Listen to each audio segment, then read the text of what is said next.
right. Welcome to Amateur Theory. You guys don't see this, but behind the scenes, this is the third time we're doing this because video's cut off a few times. So for hopefully technical difficulties. Yeah, exactly. We had to run into them sooner or later. It was inevitable. That's the dangers of doing a Skype podcast, I guess. But so for hopefully the final time, let's go over. I have to say the name of the movie. It's Troll 2. We're watching Troll 2, which is a classic. It's a really, really, really famously bad movie that actually me and JL have never seen, despite its infamy. It never gotten around to it for whatever reason or other. And now we finally have, and the wasted years, man. I can't believe it took me this long. But so for the third time, I'm going to go over the plot, and hopefully everything works out this time. But so the basic premise of the movie is that there is, like I said, the very beginning of the movie, it sets up that there are these creatures called goblins, and there's not trolls. Right, not trolls. There are no trolls in Troll 2. I mean, that would just be silly. Yeah. But so at the very beginning, a little kid is talking to his grandpa, and his grandpa is telling the kid a story about how goblins, what they do is they give, first of all, they're shapeshifters. They can change their shape. And so it's a story set in like what looks like medieval Europe, right? And then there's like a guy. Yeah, some like old fairy tale type of thing. Yeah. And so this guy is running away from something. Actually, he's running away from goblins. Yeah, he's running away from the goblins. Look hilarious. I mean, they're like, I think the entire budget of this movie was just spent on like a Halloween store. I think it's the entirety of it. But anyway, he's running away from the goblins, and then he like trips, and then when he opens his eyes, he sees a beautiful lady with like weird painted on freckles. I thought that seemed really weird to me. Like why did they, like, she was already like a pretty lady. Like why does the freckles? I don't know. They look very, very fake. I thought that was interesting. But so there's this lady, and according to the grandpa, they fall in love at first sight. So this is like 10 seconds. They've just met each other. They're just staring in each other's eyes. And the lady offers the guy like some green goop, basically. Yep. Like if you've ever seen like, if you know what I talk about when I say like slime in Nickelodeon, when people get slimed, that's what this is. Like they're just giving him like green slime. And then the guy, just without questioning, because I guess he's so attracted to this woman or whatever reason, just eats the slime. And by doing so, the slime actually turns you into a half human, half plant, which is Goblin's favorite food. Goblin's favorite food. This is important for later. Goblin's favorite food is half human, half plant. And so then the man starts to turn into a plant, and it's revealed that the lady was actually a goblin who, it's shown that the goblins can shapeshift. And like, which is a plot point never brought up again in the film? Is it? They shapeshift all of the goblins pretend to be humans, right? Oh, okay, yeah. That's like for some reason that escaped me while I was watching the film. I just thought they were crazy people. Apparently, so I was reading on Wikipedia, one of the actors actually is like, they got him from a mental asylum. Oh yeah, the store owner. That was hilarious. But I mean, it was good acting, I guess. It came off very, very. Oh yeah, he said he wasn't acting. Like, he was just like, no, that was just me, like being like disturbed and whacked out of my mind on weed. But anyway, but then it's revealed later, or after that story. So he tells the story, and then the kid's mom comes in, and it's revealed that the grandpa is actually dead. So it's like a ghost. And at the very beginning, it's not totally clear if it's like the kid's imagination or if it's like an actual ghost. But pretty early you catch on, like, it's definitely a ghost. Like, they're not doing some kind of psychological something like that. It's just that there's a ghost. The grandpa's a ghost, and he can go talk and come in and out of existence pretty much at will. It's never explained why the grandpa is so secretive about his ghost powers. at first you think that maybe only the kid is the only one who can see him, but then the grandpa makes a goof and accidentally reveals himself to somebody else, and the person freaks out and he's like, "Oops, I was trying to." Anyway, he's a Deus Ex Machina. He is. Like, basically, he's used like Gandalf in the original Hobbit novel, where he just comes in when it's convenient to like help save people and move the plot along, kind of. Yeah, no, that's exactly what it is. But so then it's revealed that the family is going to go on a vacation, but not to your typical vacation spot, right? They're not going to the beach. They are going to a small town in rural America. I just thought it was really, like, the way that they talk about the town, it almost makes it sound as if it's like an old European town. Because like the story is set in Europe, and then they're talking about how it's the kingdom of the goblins. Anyway, nitpicking. It's just this town in America, and they're going there because the father has always wanted to live the life of a farmer. That's what he says. He's like, "Oh, we're going to live just like they lived back in the day," and he's like really excited about it. And this is also when we start the subplot with the sister. The sister, her boyfriend, and the boys. And apparently there is a huge problem that the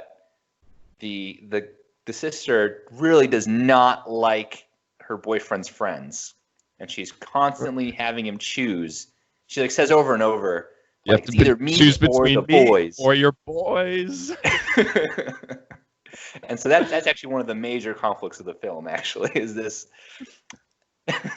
The first time when she talks about it, the conversation is just so. Something I learned just doing a little research. Apparently, the director and like the script writers didn't speak English. They're Italian. Yeah, and so when they gave the actors the lines, like the actors offered to like, let me just say this like a normal person, and they were like adamant, like, no, you say it exactly as written. So you get some like very weird language, but in the conversation between the girlfriend and or the sister and the boyfriend, right? I think she says, you can't hang out with your boys all the time unless you like group sex, which I don't. And it was just so like what? Like, no one talks like that. It was just, there's a lot of like bizarre things like that. Like, it's just no one talks naturally in this movie. Pretty much. The dialogue is so off, and it's certainly not helped by the acting. Yeah. I don't. Yeah. There was not a single person. Well, I kind of liked the witch lady. Yes. Because she overacted. Credence. Yeah. I guess Goblin Queen or whatever.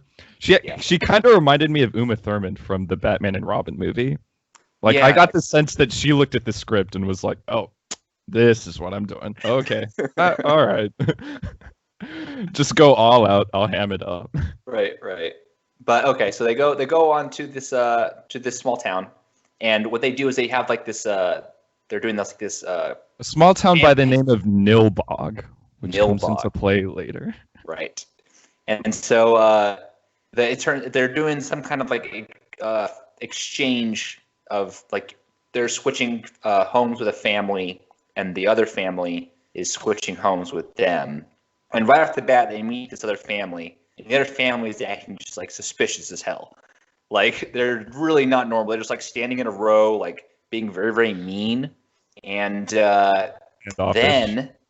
And the dad's trying to be all nice, like telling them about like his home back. It's like, yeah, we got like a TV and phone and amenities, and the other family's just walking away and not saying anything. He's like, yeah, TV, just trying to be all friendly.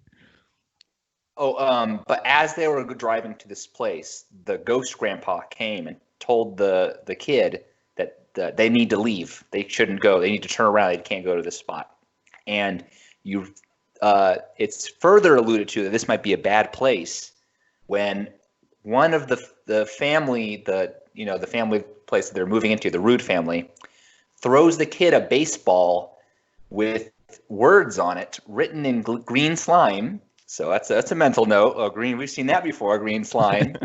And the green slime on the baseball says something to the effect of like, "We will eat you." And so pretty much. He tells his family we need to leave, but he doesn't bring up the baseball. He just throws the baseball away. I guess he didn't think that was, very good evidence. But the family comes in and sees like all this food prepared for them that is just covered in green slime. Never once in this movie is the green slime, because the entire movie is just like, I mean, if you haven't guessed it by now, the family are goblins. Everyone in this town is a goblin. That's the whole plot of the movie. They're in a town. The goblins want to eat them, and what they're trying to do is they're trying to give them food that has green slime on it, because the green slime will turn you into a plant. But none of the characters ever address the fact that every food they get is just like a normal food item, just covered in green slime. Like, no one is ever like, oh, what is that? Like, no one ever. It's just like, oh, this looks delicious. Let's eat. Like, that's what, you've never had like corn on the cob with green slime on it before? Yeah. So that's and so the family's about to eat, and then the kid. I think it all looks delicious comes, for whatever reason. The grandpa comes and stops time, right? Because like I said, he can do whatever he needs to do to kind of make the plot work. He stops time, and the little boy has to like pees on the food. Well, he tells the boy, you have 30 seconds to come up with something to stop your family from eating. And the boy's like, oh no, what do I do? What do I do? He's racking his brains up. And then he just gets up on the table and starts unzipping his pants. So they're saved for the moment. And then yeah. And then on like another part of town, the boyfriend, right, comes in on a like an RV with the boys. Yeah, he's with the boys, and the rest of the movie essentially is just various ways of the goblins trying to trick the humans to some levels of success. They get at least two of the boys. A random girl who there's no introduction about. We don't know anything about her except that she gets eaten. Just a hot babe. Well, she's running, and she's running in the forest. And the boys are all horny, so one of them goes after her. It's like, oh, I'll help you out, and does not end well for them. Well, so they're being chased by these goblins, and oh man, I wish I could just. Maybe we should start like editing clips into these videos, because I want people to see the picture of the goblin, because it's seriously like you went to a Halloween store and just said like, give me like 30 goblin masks. Like it looks like just people wearing goblin masks. Like that is what it is. Like the masks don't have like movable mouths or like eyes or eye holes or anything. Rubber masks. Rubber masks. And there's a girl and she's running in the forest, and one of the boys comes out and tries to save her, but then the goblins just like stab him with a spear, which they never do again, because they're really like actually not very violent peoples. They'd much prefer just to trick you into eating food. Sorry, one moment.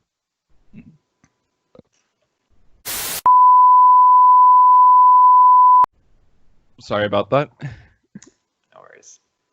But they'd much rather trick you eating food than doing any kind of violence on you, except for that one time when they stabbed him with a spear. And so then the girl and the boy run, and they meet this like scary witch lady, who tells them to eat green slime again. And so then they both eat it. The girl just is immediately just boils down into like this mush, and she gets eaten by goblins. Turns out the lady is in cahoots with the goblins. The boy, though, does not dissolve into green slime. He just slowly becomes a tree. In a pot, like he just... Right. So, and later in the movie, another one of the boys gets fooled into eating like a slime sandwich. And he is like there's some conflict. Do they both die, or do they both make it? I think they might both die.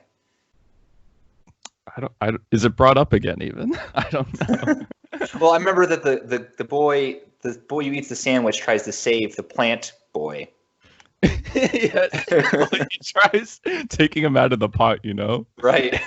And the one that's trying to get to the tree, he's like, no, drag the pot, move the pot.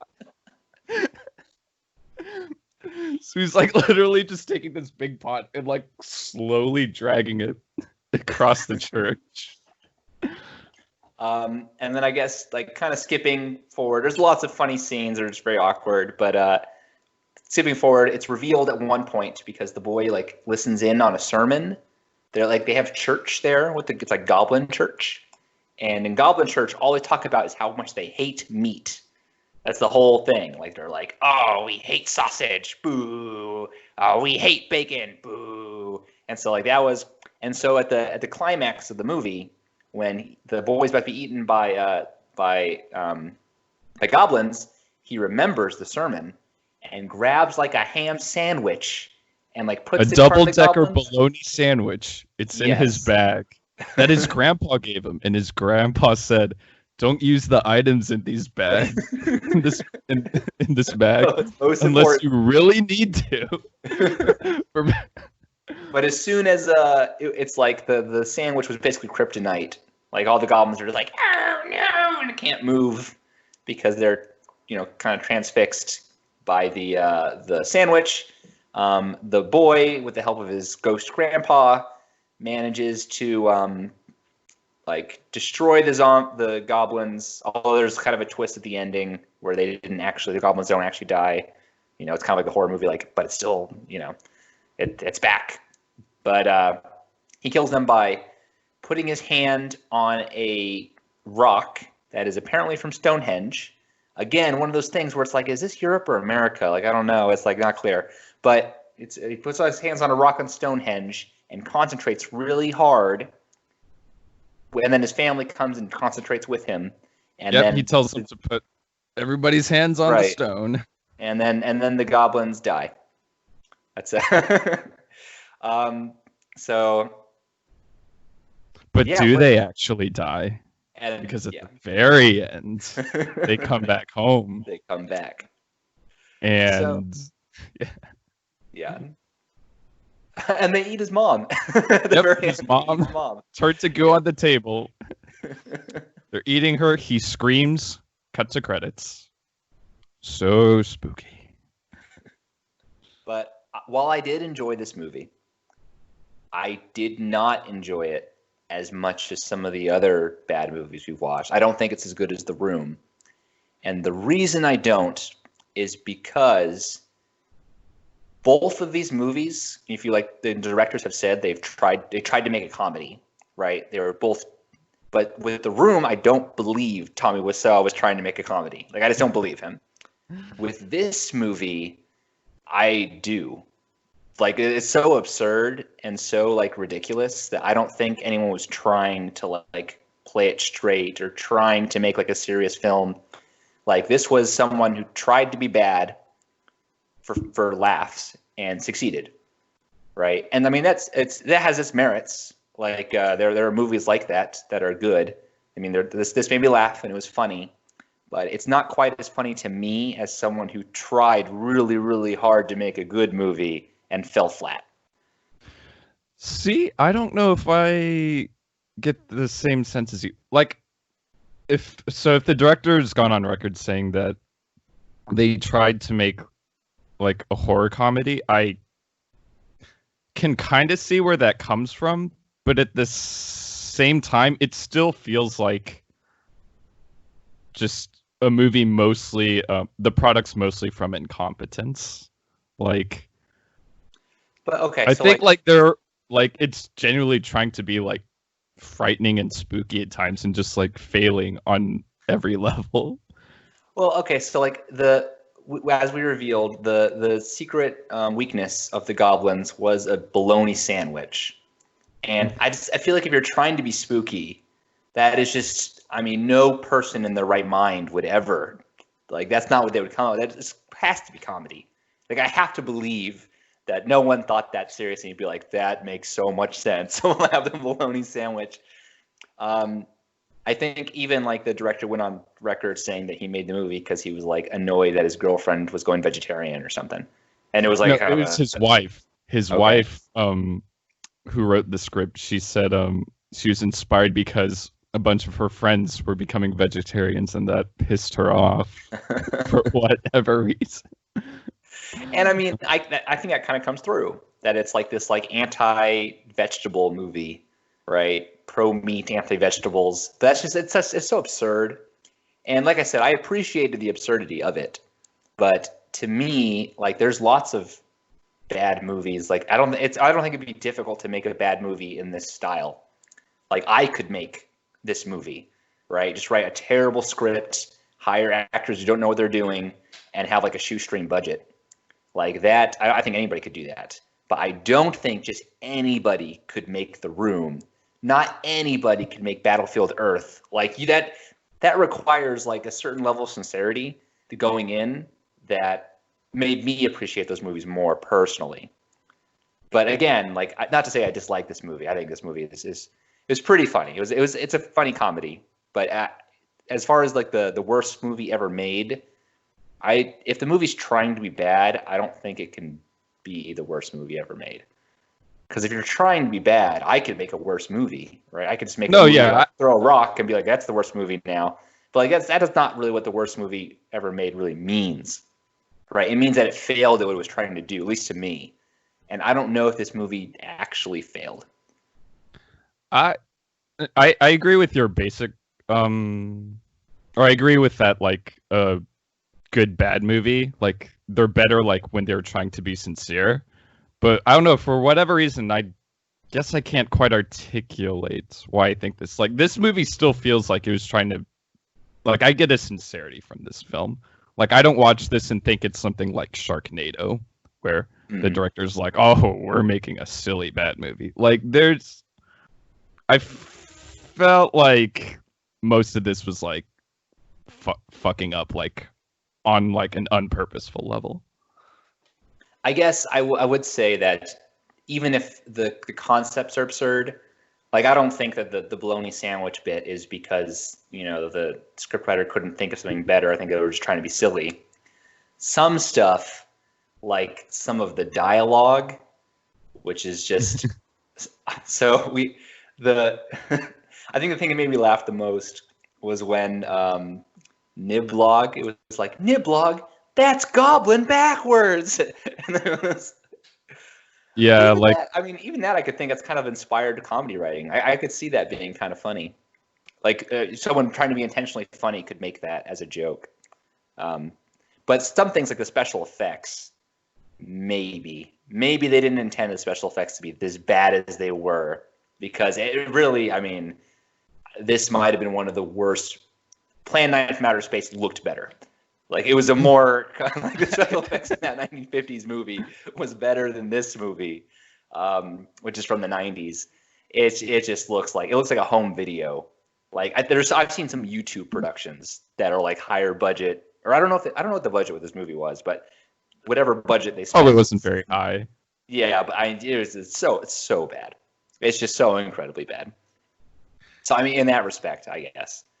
And then some of the yeah, I don't know. It's just the movie was just absurd. The whole movie was absurd. There's like a sex scene between the witch and the one of the boys, and like they're eating popcorn, and then it starts, or they eat corn on the cob. It pops and becomes popcorn because it's so hot. Like there's a lot of things like that where it's, I mean, those things just seem, I kind of get Sharknado vibes from it. Like that seems like the kind of thing you'd expect from like a Sharknado movie, where it's just like absurd on its face and just being ridiculous. But I'll give you that it's a nice touch that the script writers didn't speak good English, and I think that added to something that other bad movies like Sharknado don't quite get. Well, yeah, because the background of this film was filmed in like small town like Utah, like and like I don't think any of the actors like had much acting experience at all whatsoever. And did you know there's a sequel? There's a sequel to this movie? There's a sequel. It came out in 2019. And the guy who played the dad is a returning character. Oh, the dentist. Because the actor's a dentist. Oh, okay. Yeah. But yeah, I thought that was kind of fun. But as I saw that was recent. It's in German though, so I don't know how fun it would be for us to watch. But interesting. But yeah, like all of the film crew, I think, like most of them, like just didn't know English, and then all the actors, the people who were playing in the film, didn't know Italian. Yeah. So created some fun times. And then there's a lot of like I think the kid who turned into a tree was my favorite in terms of like, well, it was either him or the girl or the sister in terms of their like, just, you could just tell they just didn't know how to act. Like they were reading lines, but like it just wasn't coming like, well, the scene where he's watching the girl get eaten in the church, that's been kind of like a famous like meme, I guess. This was before memes came out, but I remember seeing that clip on YouTube back like, I don't know, like 10 or 12 years ago or so. Yeah, because he's like, oh no. Like it seems like he doesn't. They're eating her, and then they're gonna eat me. Oh my god. Oh yeah, that's what it is. Yeah. No, that's a pretty infamous moment from the film. Like I've known that one for ages. Yeah. So I mean, there's stuff like that, and that's fun. So I mean, I liked the movie. I liked it. I enjoyed it. It's certainly like it's hard to argue that it's not inept, right? There's a certain level of ineptitude that is there, but it's just it almost takes away from the laughs for me, the fact that they were trying to be funny, which maybe that's not even fair, because actually I do like movies like Sharknado. I actually enjoy them. My favorite of like the competent bad movies is Kung Fury. If you've ever seen that, I think that's hilarious, and that's obviously done with like, you know, not in a wink, but I can appreciate that. Yeah, just this film, it's, I don't know, for whatever reason I didn't get the like wink factor from it. Like it felt too sincere and charming to be like something like, I get, you know, Sharknado or Kung Fury or any one of those like cheap sci-fi flicks. But that being said, I could easily recommend this to anybody, even if, like, you know, that's because I don't know how much other people care about that. Like that's something that I look for in bad movies. But even with that, it would be very easy for me to recommend this as a funny film for anybody to watch. You know, just go for it. It's pretty hilarious. You don't need to watch Troll 1 because they're not actually related at all. So. No, this film is so much fun. Like it's hard to imagine like being bored by this movie. Like it's just so out there. Like the one scene where towards the beginning where they're driving to Nilbog on the vacation, and the mom just like turns to the son and she's like, "Start singing." He's like, "I don't want to sing." She's like, "No, start singing." So they start singing row your boat. And then they all sing together, but it's like, sounds terrible. Like they're all like off key. I forgot about that scene. That actually did make me like, it made me laugh a lot. So surreal. It was. Yeah, no, there's I think there's cool things about it. I like how the goblins, like the entire town is goblins. So the goblins outnumber the humans by a lot, right? And the whole point is to eat them. But they're in a situation like at the end when it's revealed that they are goblins. And because at first, like, you know, the kid was trying to warn the family didn't believe him. But then, you know, it's, you know, at the end, everyone knows, like, oh, we got to worry about those goblins. They're completely surrounded by the goblins. And we've already seen the goblins stab someone with the spear before. But in this scenario, they didn't. They just looked at them intently and then said, and then they tried to give them sandwiches, like, eat the sandwich. And then humans were just like, no, eat it. and then the human just walked inside the house, and then I don't know, that was kind of funny. Like there was no consequences. It was just.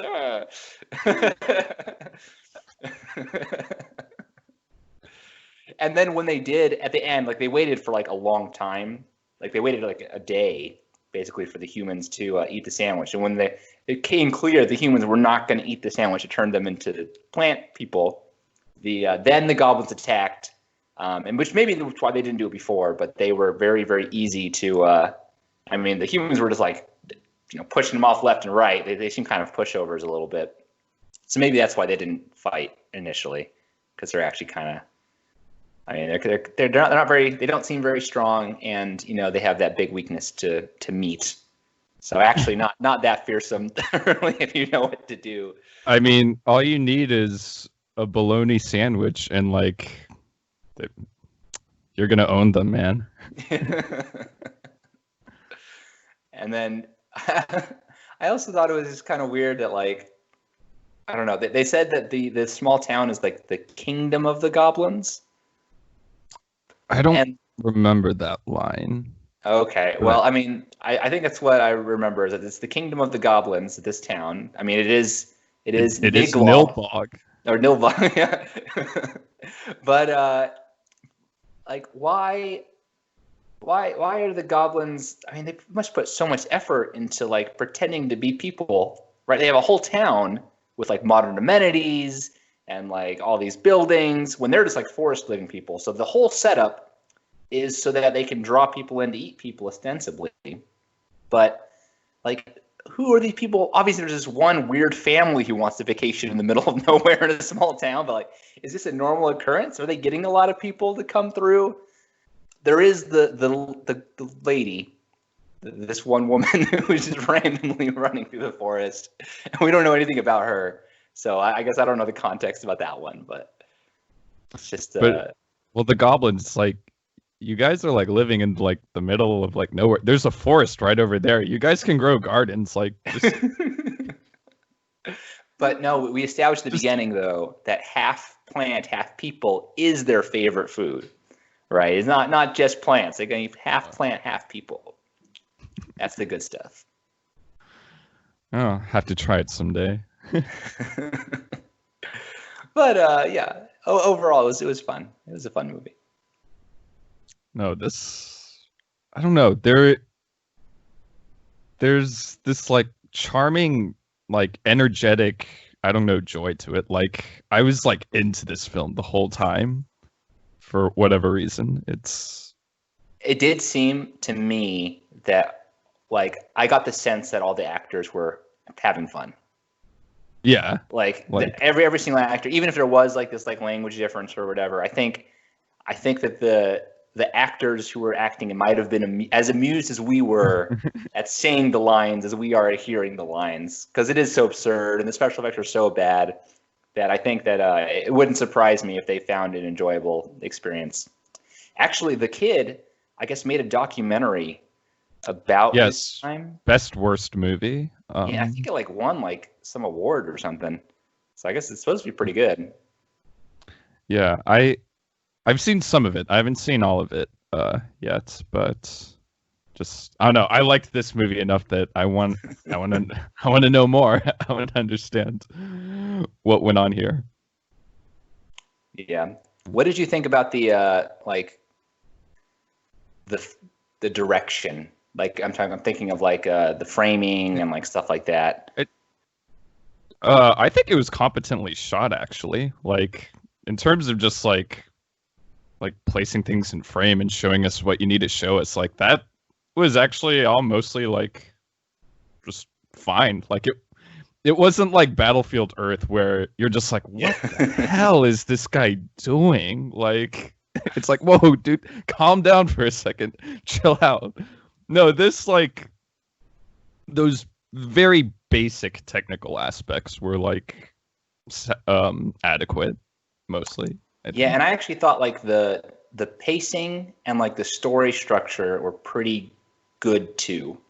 Like if you get aside from the absurd special effects, the absurd dialogue, and all the absurd plot, like as far as like you know, like the story, they do like a really good job of like setting it up, and then there's like certain things that have payoffs. You know, like the boys versus the girl. You know, there's like kind of a thing there that the boyfriend kind of like learns.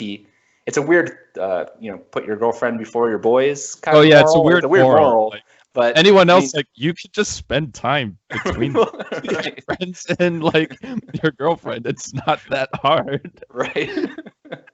But regardless, I mean, there is a lesson learned, right? So like, and then he has a character arc. Right. So like that's so in that sense, it's like actually not like and that's what made me think that it's not the worst movie. Like that's one of the part of the reasons that like I think it did a lot of things well, actually, which it's just that it's, you know, it's hard to look past the cranky dialogue and the special effects. I mean, those special effects, oh my god, like I couldn't even believe what I was watching when I saw that. Like let's see, they must have had to buy lots of green slime, right? So that was part of it. Lots of green slime. A couple goblin masks from your buy like maybe like 12 or 14 goblin masks, as well as like some like, you know, ratty costumes, and then you need like a smoke machine, and I think that's pretty much it. Like I think you've got the entirety of that is the special effects. That's it. They did do one thing where like the grandpa would, you know, as the ghost grandpa would like be in mirrors. And he would like fade away. So I guess there was some things going on there too. Very advanced stuff there. So what we're saying is this is like Star Wars level production. But yeah, it was good. It was good. I still. So you liked this movie a lot. Do you think it is? I mean, a lot of people would say this is the worst movie, right? Like it's like, you know, if we're talking like the GOATs of bad movies, like this is in the conversation always. Would you give it to it? Would you give this the title? The worst movie of all time? Yeah. I mean, it's like I have trouble. I think I'd have trouble calling it that because it's just too much fun to be like the worst movie ever. And I don't know, maybe like I'm just being like pedantic here, but like the worst movie ever is like some like film students like bullshit thing that they put together that no one's ever gonna see. I mean, like I'm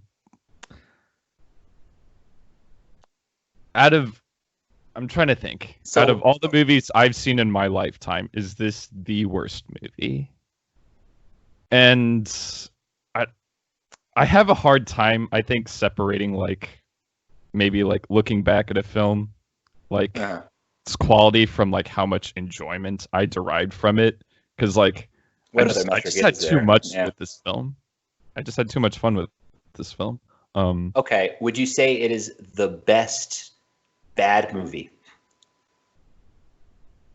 Because you said it was the best one you've seen for the show, presumably. But I mean, I'm sure you've seen other things, you know. I don't know if I like it more than The Room. That's kind of the penultimate. But this is the thing. I've also like seen The Room like a bunch of times. Like so like I kind of know The Room like inside and out, and I've also read the Disaster Artist book like a couple times. But this Troll 2, like this is new for me. So maybe after some time it'll like, you know, appreciate. Because this is a movie I'll definitely be watching again. I'm gonna watch the rest of that Best Worst Movie documentary. So yeah, this like if this becomes my favorite So Bad It's Good film, like I wouldn't be surprised. But for now, I don't know if it beats The Room. It's close, but I don't know if it quite overtakes it. Okay. That's do you have any closing thoughts about this one? Closing thoughts. Go watch it. Power of creativity, man. Well, okay, that's wrapping it up for this episode. Be sure to subscribe or, on the various platforms we're at. We're on Spotify, we're on Google Podcasts, we're on YouTube. Give us a like, give us a subscribe, and thanks for watching or listening, depending on what platform you're on. We'll see you next week.